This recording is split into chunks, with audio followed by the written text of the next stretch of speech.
going to look at that bigger picture now with Dr. Nicholas Christakis. He's a physician and a sociologist at Yale University. And he's the author of the new book, Apollo's Arrow, the profound and enduring impact of coronavirus on the way we live. Dr. Christakis, thank you very much for joining us. It is a powerful book. And with the fact the pandemic is doing so poorly right now, we are seeing it spread across the country again. I want to come to a point you make in the book, and that is, you think a lot of decisions were made in the wrong direction early on. Not enough personal protective equipment, not enough done with regard to testing, not consistent guidance around masks. Paint that picture for us, if you would. Well, the thing that we're experiencing right now is a once-in-a-century event. And early on, back in December and January even, experts had a very high expectation that this was likely to happen.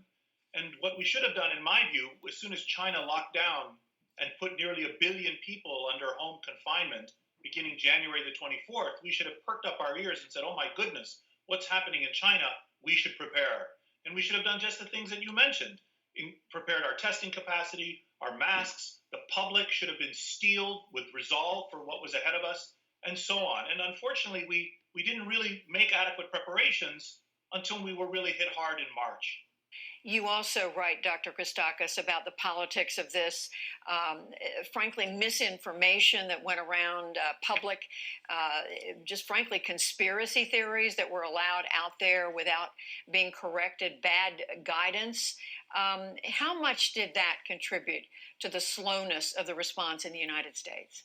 Well, one of the things that's important to realize, unfortunately, is that for thousands of years, as the germ has spread through social networks from person to person, lies and denial have followed right behind. You might even say that lies and denial are part of what makes an epidemic an epidemic. And you can understand it from a human point of view. People don't want to believe that this bad thing is happening. People wish to have superstitions about what might cause it or what might cure it. These are very normal human responses that human beings have been manifesting for hundreds or thousands of years.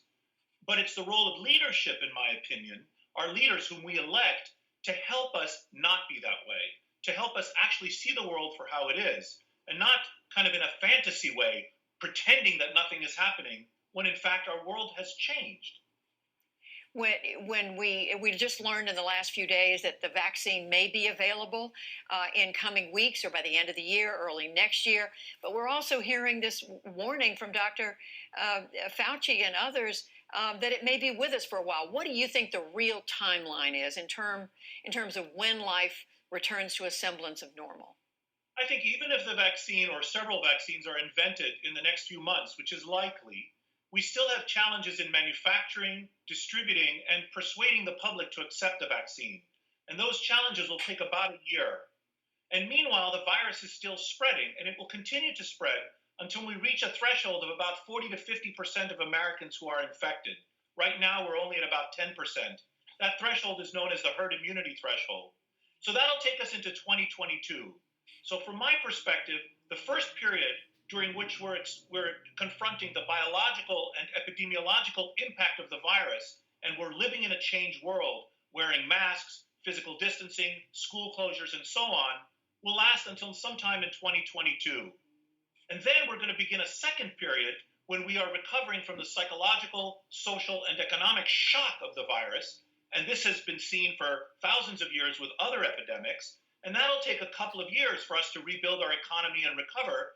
And so sometime in 2024, I think, life will slowly begin to return to normal with some persistent changes. So you see the behaviors that we've adopted today, whether it's mask wearing, social distancing, not shaking hands, that's going on for the foreseeable future. But do you think we will go back to what life was like before 2020 ever? Yes, although there'll be some persistent changes. For example, in the 1918 pandemic, to pick a trivial example, the restaurants used to have spittoons, and spittoons were seen as unsanitary during a time of a respiratory pandemic. And so afterwards, spittoons disappeared and they never returned. So there are things like that on a bigger scale too, I think. For example, business travel, I think, will change. Teaching and working from home will change. I think there may even be some changes in in the women's labor market participation. We are not the first generation of people to confront a serious epidemic. This has been a part of the human experience, and we will see the other side of it. You write about, yes, we will see the other side, but you also write about the profound loss that we all have experienced. Dr. Nicholas Christakis, thank you so much. Again, the book is Apollo's Arrow, the Profound and Enduring Impact of Coronavirus on the Way We Live. We appreciate it. Thank you.